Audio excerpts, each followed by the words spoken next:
Hey everybody, this is Carlos from CoralVue here at BattleCorals up in Wisconsin with my good friend Adam. How are you, man? I'm real good, man. A lot better since I saw you last. Yeah, it's been, I know that you've done a lot of big changes. Yes, sir. So the reason we came up here is because you have a new facility. You have pretty much upgraded, expanded. Yes, sir. Based on the demands of the coral community. Indeed. Well, what I realized is that I had run out of room, and I had a decision to make. It was either we were either going to move, or we thought about renting like a business, industrial type space, Like a warehouse, and, like a small warehouse, or yeah. right. Okay. And we decided that we would add on to the house, and in doing so, create a new shop for myself, and that's where we're standing. Essentially what we've got is about 9 times the real estate as the basement. And, I would say that's an understatement. And a myriad of other benefits that make my life a whole lot easier and better as well. So now, if I understand correctly, we're going from, what was your old system? How big was it? Well, it's funny. Gallon-wise. We're looking at it. I had 4 about 90-gallon, kind of glass trough type tanks, and ultimately that entire collection fit into one of 6 new tanks that compose the new system. So how big are this? Tell me about these tanks. These are 4 by about 11 foot and 12 foot tall. Okay. They hold about, I think about 240 gallons of water. I think filled to the top, they're about 300 gallons is what we So, estimated. and they're like, what, 12 inches? Foot long? 12 inches tall, 3/4 inch glass. Okay. And then how much go wrong. water does that run about? Each tank is about 300 gallons roughly. 300 gallons including roughly. the overflow. Well, But, I gotta say, what I like about these tanks is it's not only are they long, which we see long tanks all the time, but the fact that they're 4 feet wide. Well, I'll tell you what I did is I asked my tank maker, what's the biggest tank you can make? And they get, here's what happened, they get 12-foot sheets of glass that are special order, but they stock like this 11-foot 6 size glass. And I said, that'll do, I can do without the extra like 6 inches. I would have made it a 12-foot tank. Yeah, and, but you're using a standard piece of glass. Right, So- right. There was a little bit of an upcharge for the extra 6 inches of glass, which I didn't really need. Yes. I said I'll take 6 of those, and again, it was a giant process, and it took an entire year from start to finish.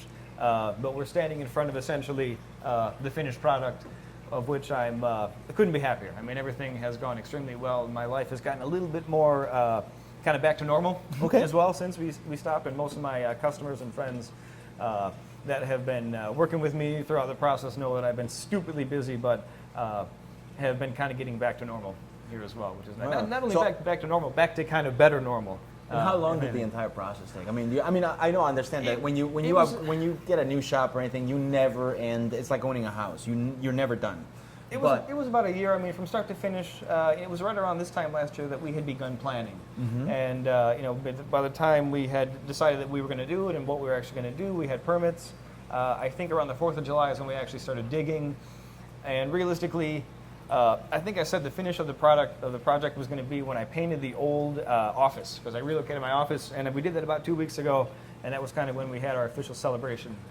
The old office was relocated and then painted, and that was kind of the last of the actual things that needed to be done on the actual list. Okay. But Wow. there's loose ends, of course, but most of like the things that caused me stress, most of the things that I kind of had to wonder about, is this going to work and how is it going to work, are history now. So Okay. I'm kind of back, like I said, just kind of back to basics. I've got the system is extremely simple. I mean, just like downstairs, I kind of went on about that, but it's big, but it's extremely minimal. I mean, there's not much to it. So calcium reactor, and Calcium reactor skimmer and a skimmer big- and I mean a couple of gizmos, but for the most part, nothing really out of the ordinary.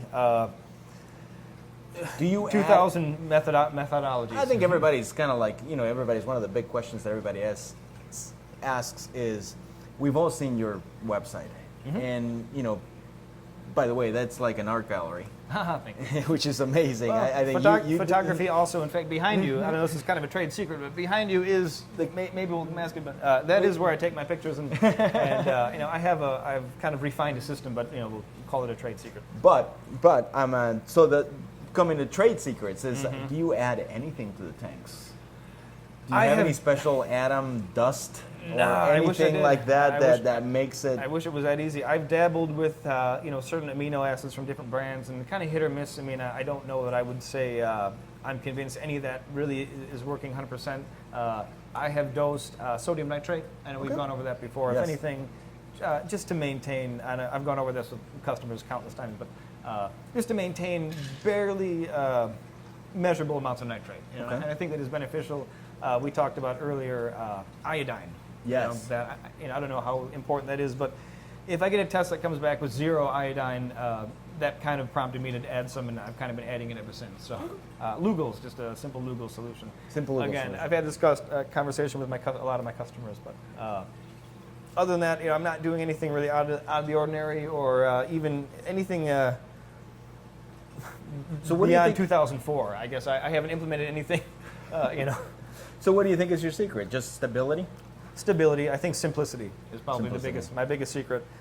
Which is kind of hard to do nowadays if you really think about it, Right. because with all the gadgets and everything we got out there, it's With like all the gadgets, the more gadgets out there, the more we want.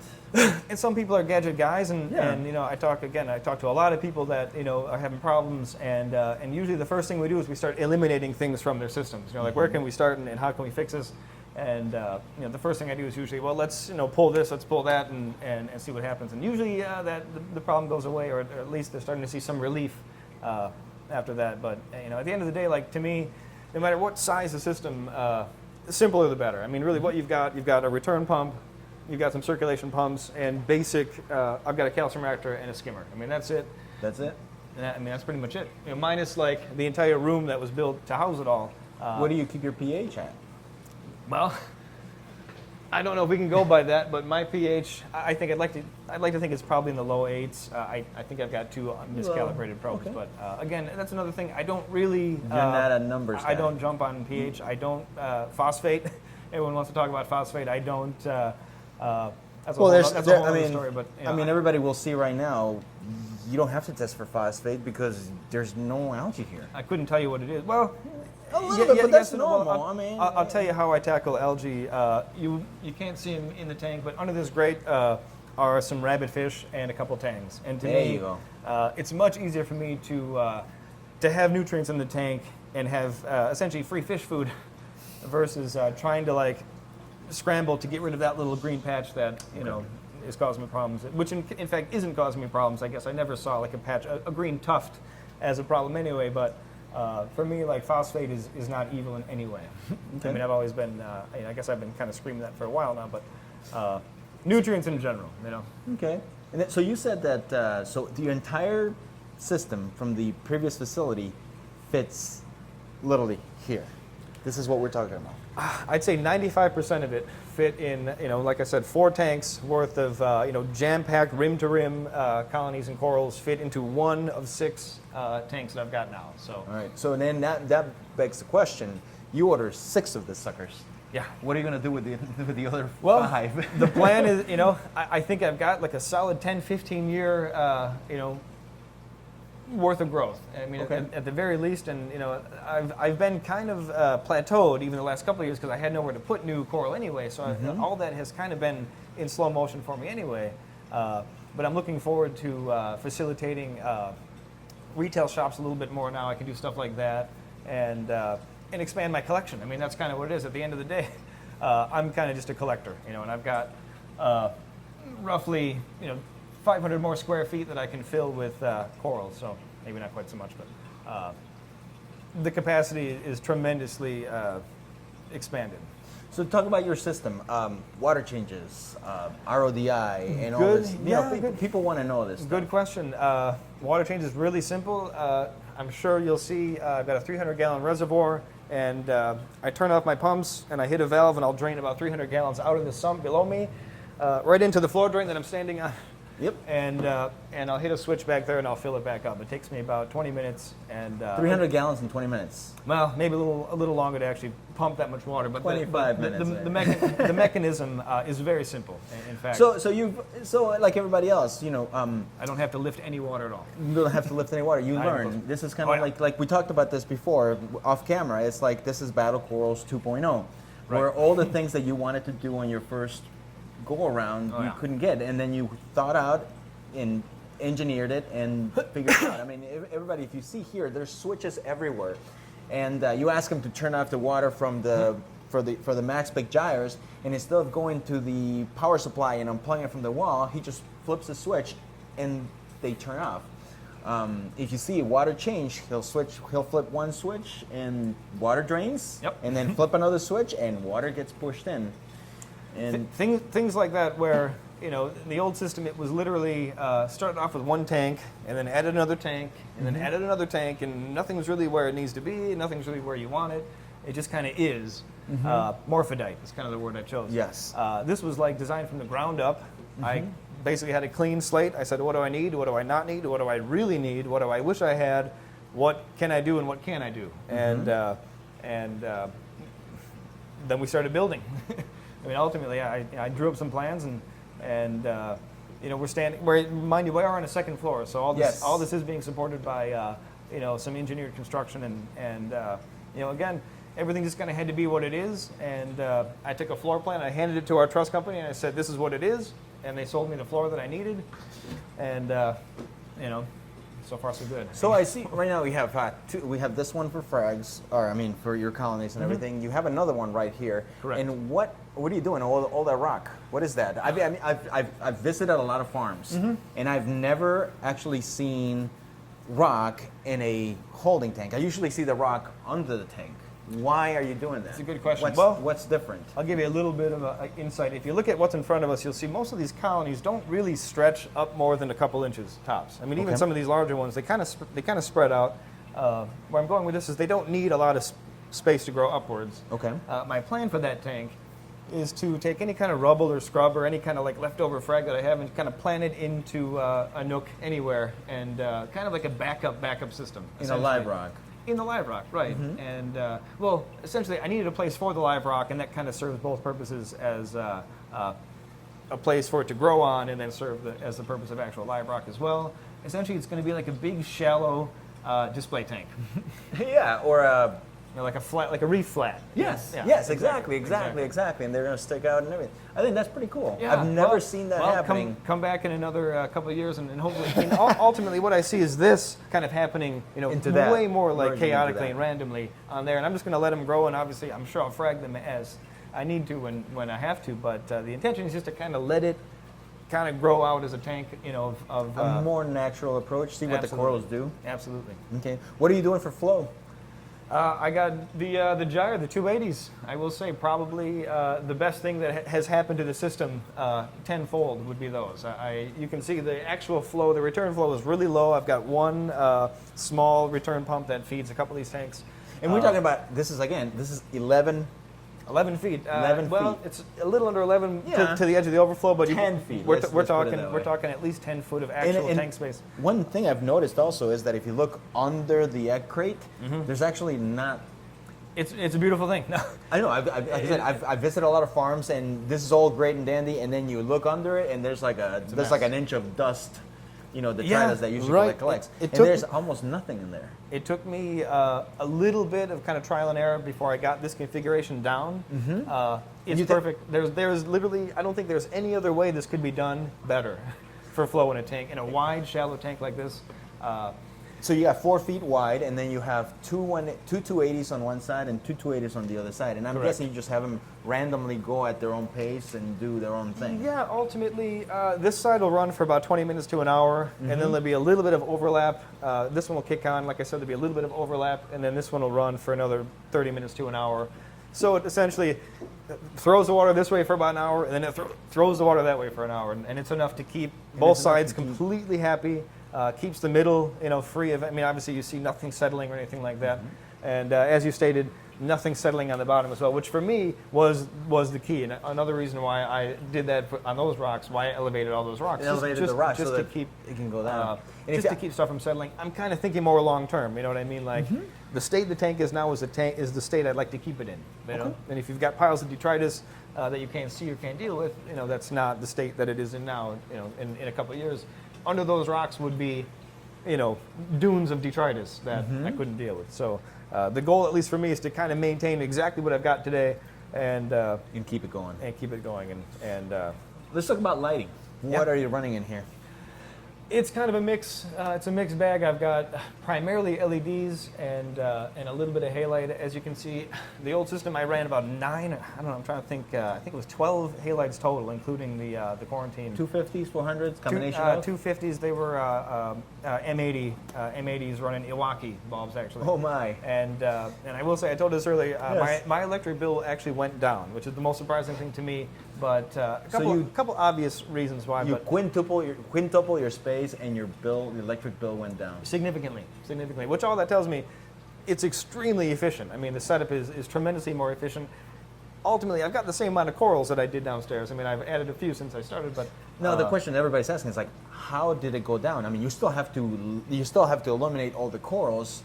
So you were using 9 mana halides back then. So what changed that caused it to not use that many halides? Obviously, because that probably was your bill. That was huge. Yeah, the watts just kept dropping and dropping. The width of the tanks helped tremendously. I mean, I'm able to keep an extra 15 inches of corals under a single light, whereas in a tank that's only 30 inches wide, I've got 20 inches of space that doesn't exist. Therefore, there's no corals there.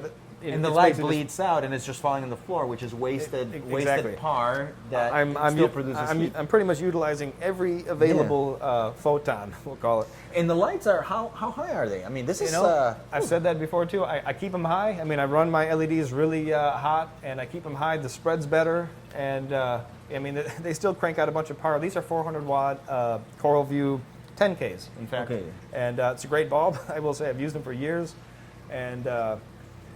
It's providing exactly what I need. I will say it's tough to say you think these look better or those look better, but if you had to choose even, like, there's really no distinction between what you see under LED and what you see under halide in this case. I mean, really? Well, from what I can see, like even growth or color-wise, like you couldn't say, oh, these are LED and they look a little muted. You know what I mean? I mean, like the results are essentially similar, the same. I mean, I couldn't if you asked me to pick out which ones of these were under LED. I couldn't tell you. And for everybody to see that, there are several colonies in here that are actually on several locations. So you have X coral here on their metal halides, but then you have another of the same coral on their LED. And if you look at them, they're pretty much the same thing for the most part. For the most part. And I found that even in the same system, the lighting is just a small piece of the puzzle. There's so much more to it, and the key, and I've said this before too. The key with LEDs is certainly to just turn them on and let them do their thing. Don't keep messing with them every day, and I guess that's a whole other topic for another day. I have found, if I can be brief about it, one of the secrets of success with LEDs is to stop messing with them. Simple as that, and keep it simple. Keep it simple, which again kind of comes back full circle to this, but. It's kind of my mantra. I mean, like I said, when I help people troubleshoot, the first thing we do is we just start tearing things down and taking things off and trying to make things easier. But some other questions that I have myself, and I'm sure everybody else or some people over there have, is with this many corals, and obviously you bringing in corals and all that, how do you keep pests away? That's a good question. Well, I am ridiculous when it comes to quarantine and that whole thing. I have a dedicated quarantine system, which, as you can see, was one of the original my original 4 tanks from the basement. It's about a 90-gallon system. So everything that comes in new goes into that tank. Extensively. I mean, I don't. How long do you? What do you mean when you mean extensively? How long do you keep them? Well, they get run through the ringer really hard on the way in. I mean, I hate to say it, I'll essentially dip them to death. In an effort to keep anything out of the quarantine system. In fact, I'd like to think that the quarantine system is actually free of pests because of my initial protocol. But it's just a tank to verify that you've killed everything. Well, if anything, it's a place for them to be before they go in here, because before they come out of there, they go through the ringer even harder. And I have a really, really thorough inspection process, which I think is half the battle, meaning that if there's a worm on a coral that I get from my supplier, I'll find it. I guarantee it, I'll find it. If there's eggs, that's real simple, but knowing what you've got and knowing what you have makes it a lot easier. If I find a worm, of course, I'm able to actually do some tests on that worm, which I do, and it works. I mean, if I have a dip and maybe it doesn't seem like the worm is dying, well then I'll just up it a little bit, and I know that what I'm using on those corals is killing the worm that I have found on that exact coral. So if anything, it's a subject I'm pretty anal about, almost like fanatical. And as you can see, I mean, this is my collection. This isn't like a bunch of stuff I went and got, a bunch of Bali stuff, it would be devastating to me if I introduced pests in the system. So not only that, and it's like, you don't want to pass that on to your customers at all. Oh, right, so right. I think that's a huge part of it. But based on that, it's so everybody can be safe assured that pretty much you are going to do everything in your power to make sure that coral is clean. Yeah, it's exhaustive. I mean, really, what I do, and ultimately what I end up with is a lot of ugly coral, like fresh off the boat. But it's kind of the price I pay. It takes a long time, for that stuff to come back. But it's much easier to deal with kind of an ugly coral that I know has potential than possibly introducing pests into the system. And I mean, kind of the difference between like a buy and sell operation is where you might not have to worry about that so much. I mean, if you've got inventory kind of coming and going versus like a inventory that is essentially your collection and you have to grow these things and keep them healthy, having pests is just something that you try to avoid at all costs. Even if it means chucking a colony that has some eggs on it that is amazing, but I've done it numerous times, sadly. Walk me through your process of packaging and cutting the corals. How do you do it? Do you go by request? If a customer says, "Hey, I want send me X, Y, and Z. I want them mounted or encrusted. I don't want them mounted." What are your beliefs? What do you think? What makes, in your experience, what makes the coral hardier to make the greatest chance of success in shipping? I mean, I think we've gotten it down to a science. Oh, but, for sure. Well, I mean, I don't think I do anything outside of the norm. I know that captive grown stuff is inherently more resilient anyway. I mean, so you're going to have better luck right out of the gate. But most of my stuff is cut to order. I mean, if I get an order, either I work with customers directly or I'll just get a random order through the site. I'll cut it. I'll mount it to plugs. I'll use my wonderful roller cart that we talked about earlier, and they'll sit in a dedicated tank for at least a week or two before they ship. And of course, I'm always willing to hold stuff longer. I mean, I have people, I've got stuff I've held for months and months, even years at a time. But they start off as little frags, and by the time they get shipped, they're small colonies. But and that's another thing actually I'm able to do a little bit better too. In the past, I didn't have a lot of room to house stuff. And it would become a problem if I needed to hold stuff longer. But now I just tell people I can hold them as long as you want, man. It doesn't matter. I got more room than I know what to do with. But I'd say my actual procedure is probably not different than most vendors. It's just I kind of cut them to order and I glue them on plugs just like everyone does. And I try not to ship as soon as I like to give corals at least a week on the rack, and that's usually enough to stabilize them enough to ship. But to ship them out and let them heal up from the stress. Right. Excellent. Right. Excellent. Well, what's your website? Remind everybody. You can visit BattleCorals.com. It's always changing. The collection is continuing to grow, and with this newfound shop, the collection will grow faster than it ever has before. I promise you that. So, looking forward to that. This is kind of like just as exciting for me as it is for you. Maybe even more. Maybe even more for me. Yes. But I'm just kind of entering a whole new phase of BattleCorals for sure. Yeah, I think it's great. I think everybody's very proud of what you've done. I've known you for years. It's been a while now. It's been a while. See, exactly. And I've seen the evolution of it, and I can't say I'm completely impressed. I mean, I know that you've been featured on Bulk Resupply as well. Yeah. What I hear. Yeah, they did a couple things on me. Yep. Yeah. Yep. So I mean, everybody here, you have a great reputation.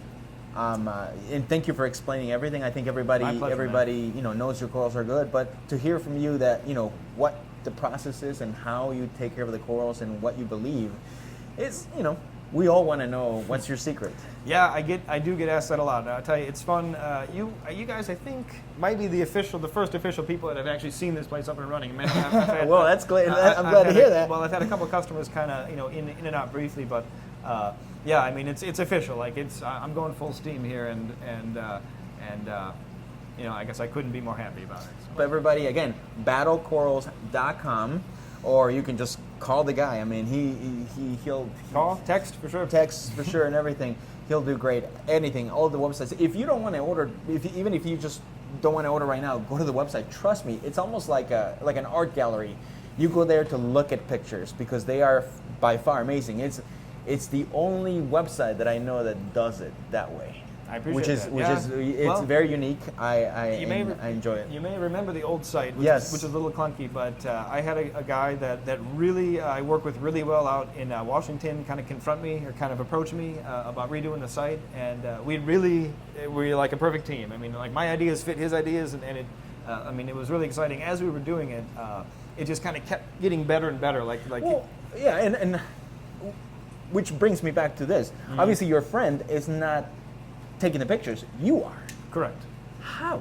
How do you get those pictures, especially under LED? Because I tried taking a picture under LED, and God forbid, it's like it comes out like blue neon with a hint of red, and it's like, are you kidding me?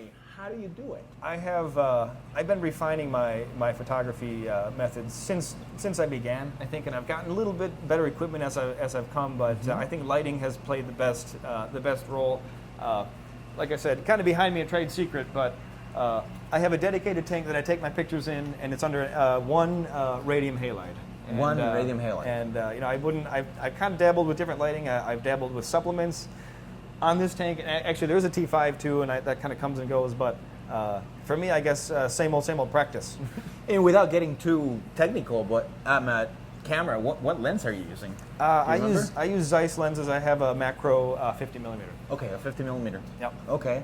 And absolutely, I know, which is I feel bad asking this question, but I know that somebody out there is going to be, he photoshops it anyway. Oh, well, I've got articles that I've actually written, very public, of my exact process that I use. I use Lightroom, pretty easy program to use. All my photos are shot under 20K in RAW, so they are a little blue.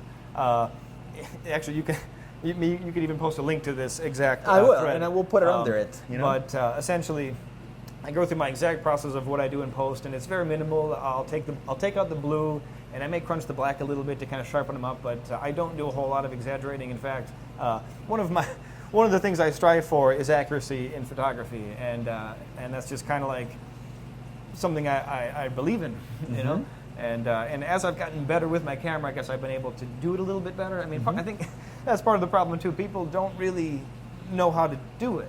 No, exactly. I think that might be part of the problem. I mean, there's deliberate exaggeration versus maybe like inexperience on what they're doing. But yeah, and you have, and Adam has been around for a long time, so you can go online and there's going to be plenty of people that will tell you, not Adam, but plenty of people will tell you that yes, I purchased this from Adam. When I got it, it was the exact same color. It wasn't blue. It wasn't red. It was what I ordered. Right. Well, I like to. One thing I strive for truly is, or I should say, try to avoid, is disappointment when people open their boxes. Of course. I mean, and that happens every once in a while. I mean, I've gotten man, I just thought maybe it'd be this a little bit more of that. If you could please everybody, you'd be making a lot of money. I don't get many complaints about like content and color, but sometimes people, maybe I forgot a frag that I said I'd give them or something like that. But at the end of the day, I want you to be happy when you open the box. I mean, at all costs. I mean, that is kind of my primary objective, and accurate photography is a pretty huge part of that. I mean, yes. That's if you got a picture that isn't what it looks like, it'll never look like that. It'll never look like that. Plain and simple. So I mean, I've worked really hard, and I think that I've probably suffered a little bit because the coral that could look really nice only looks the way it does, in my picture. Right. And you know what I mean? Like by comparison to, I'm not going to start talking about other vendors, but by general comparison to exaggerated pictures, a non-exaggerated picture can look pretty whatever. And just to clarify too, I mean, it's like, and this is something that goes online all the time. It's like, you take a coral from one lighting and you take it and put it in a different lighting. Well, it's going to change. And we all have different ideas of what our tanks or differences in what we like. Some people like a bluer tinted tank. Some people like a wider tank. You and I kind of have the same in terms of tanks. So when I come here and I look at the corals, I pretty much know the way that your coral looks here, that's how it's going to look in my house. Yeah, because we have the same kind of taste and lighting. Especially under 10K too. I mean, this is kind of a raw version of them too. I mean, there's not much fluorescent going on, and I used to even run 65Ks, which is really unflattering. But do they grow? I love them. No, I still got a box. The only reason I didn't is because I kind of wanted to go with the 400s, and long story, but I would be surprised though. I mean, those 400s and probably the Iwasaki still get more par in those. Well, that's the thing. I've got a box of 250s that I've still got, and long story, but I went back and forth in my mind, like what should I do, and I ended up getting the 400. That's the from old you. school back in the day when we used to use Iwasaki's with a load of Like actinic VHOs, regular right. VHOs, actinics, before even the Right. T5s came out. Right. Yes. Well, thanks, Adam. They're great bulbs, man. Yeah, Carlos. Thank you. It's always Thank a pleasure, you again. man. Thank it really you is. again. Everybody, again, battlecorals.com. Check it out. Buy. This is amazing. He's going to expand there. So I'm guessing soon enough he's going to be putting new pictures of new corals. Oh, constantly. That's Thank the you. beauty. So don't hesitate to ask. If you have any questions, battlecorals.com or visit us at CoralVue.com. Don't forget to subscribe to our YouTube channel. We have constantly put videos out of product reviews and spotlights. Also, you can find us on Twitter at CoralVue, or you can visit us on Facebook at facebook.com/CoralVue Aquarium Products. Till next time.